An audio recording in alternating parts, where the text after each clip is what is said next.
السلام علیکم۔ Advance agri services کی آج کی اس ویڈیو میں ہم بات کریں گے سورہ مکھی کی بہاریہ کاشت اور موسمی کاشت میں سے کون سا طریقہ جو ہے وہ زیادہ بہتر ہے۔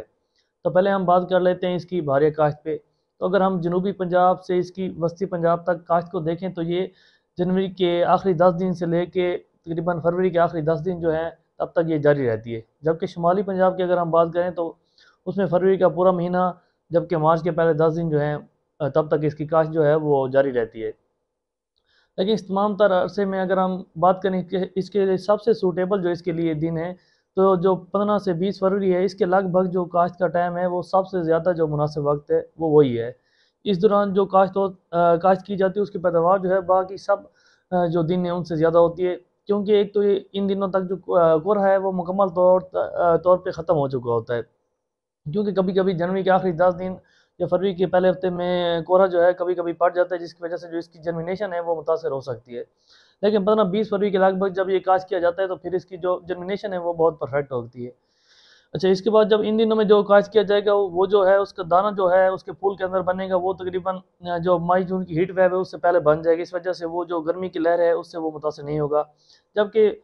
20 فروری کے لگ بھگ جو کاشت کی گئی سورہ مکھی کی فصل ہوگی وہ جون کے جو مہینے میں یا جولائی کے شروع میں جو مونسون کی بارشیں شروع ہو جاتی ہیں ان سے پہلے پک کے تیار ہو جائے گی، اس لیے وہ بارشوں کی وجہ سے بھی کسی قسم کے ڈیمیج سے محفوظ رہے گی۔ جبکہ اس کے مقابلے میں اگر ہم یہ دیکھیں کہ اس کی جو بہاریہ کاشت میں جو لیٹ بہاریہ کاشت ہوتی ہے، یعنی کہ مارچ کے مہینے میں جو سورہ مکھی لگائی جاتی ہے، اس کو اگر ہم دیکھیں تو اس میں یہ خطرہ ہوتا ہے، ایک تو اس میں جب پھول میں جب دانہ بن رہا ہوتا ہے تب یہ ہو سکتا ہے کہ مئی جون کے ان دنوں میں دانہ بننے جب ہیٹ ویو چل پڑتی ہے تو اس وجہ سے جو دانہ بننے کا عمل جو ہے وہ متاثر ہو سکتا ہے۔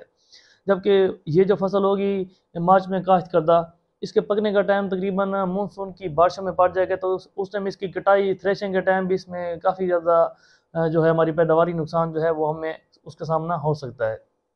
تو اس لیے ہمیں چاہیے کہ بہاریہ کاشت جب بھی ہم کریں وہ تقریباً 15 سے 20 فروری کے لگ بھگ کریں، چاہے علاقہ جو بھی ہو۔ اس کے بعد اگر ہم بات کریں اس کی موسمی کاشت کی تو موسمی کاشت جو ہے وہ تقریباً 25 جولائی سے لے کے 10 اگست تک کی جاتی ہے۔ نارملی جن دنوں باجرہ وغیرہ کاشت کیے جا رہے ہوتے ہیں ان دنوں اس کی جو موسمی کاشت ہے وہ بھی کی جاتی ہے، اور یہ جو ہم موسمی کاشت کرتے ہیں یہ تقریباً نومبر کے 10-15 تاریخ تک جو ہے یہ تیار ہو جاتی ہے، باقی علاقے کے حساب سے اس میں تھوڑا سا رد و بدل ممکن ہے۔ اب ہم یہ بات کریں گے کہ یہ جو بہاریہ کاشت ہے اور موسمی کاشت ہے ان میں سے جو زیادہ بہتر ہے وہ کون سی ہے۔ تو جو بہاریہ کاشت ہے اس میں جو پیداوار ہے وہ موسمی کاشت کے مقابلے میں کہیں زیادہ ہے۔ اس کی وجہ ایک تو یہ ہے کہ جو بہاریہ کاشت ہے اس میں سردیوں کے آخری کچھ دن، ہفتے، مہینے، جبکہ بہار کا جو ہے وہ تقریباً سارا موسم اور پھر گرمیوں کے جو شروع کے جو مہینے ہیں یہ شامل کر کے یہ کافی لمبی ڈیوریشن کی ایک تھوڑی فصل بن جاتی ہے، جس کے دوران جو فصل ہے اس کو بھرپور ٹائم ملتا ہے اپنی جو اس کی صحت ہے اس کو مضبوط کرنے پہ۔ اس کے علاوہ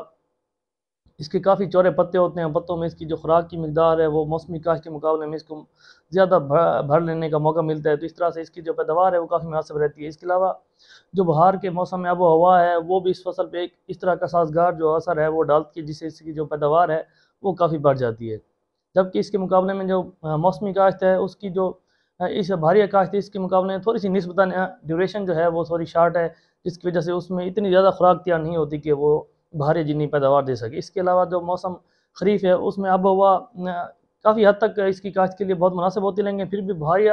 جو کاشت ہے اس جتنی آب و ہوا تھا مناسب نہیں ہوتی، جس وجہ سے جو بہاریہ کاشت کی جاتی ہے ہماری سورہ مکھی، اس کی جو پیداوار ہے وہ موسمی کاشت کے مقابلے میں زیادہ ہوتی ہے۔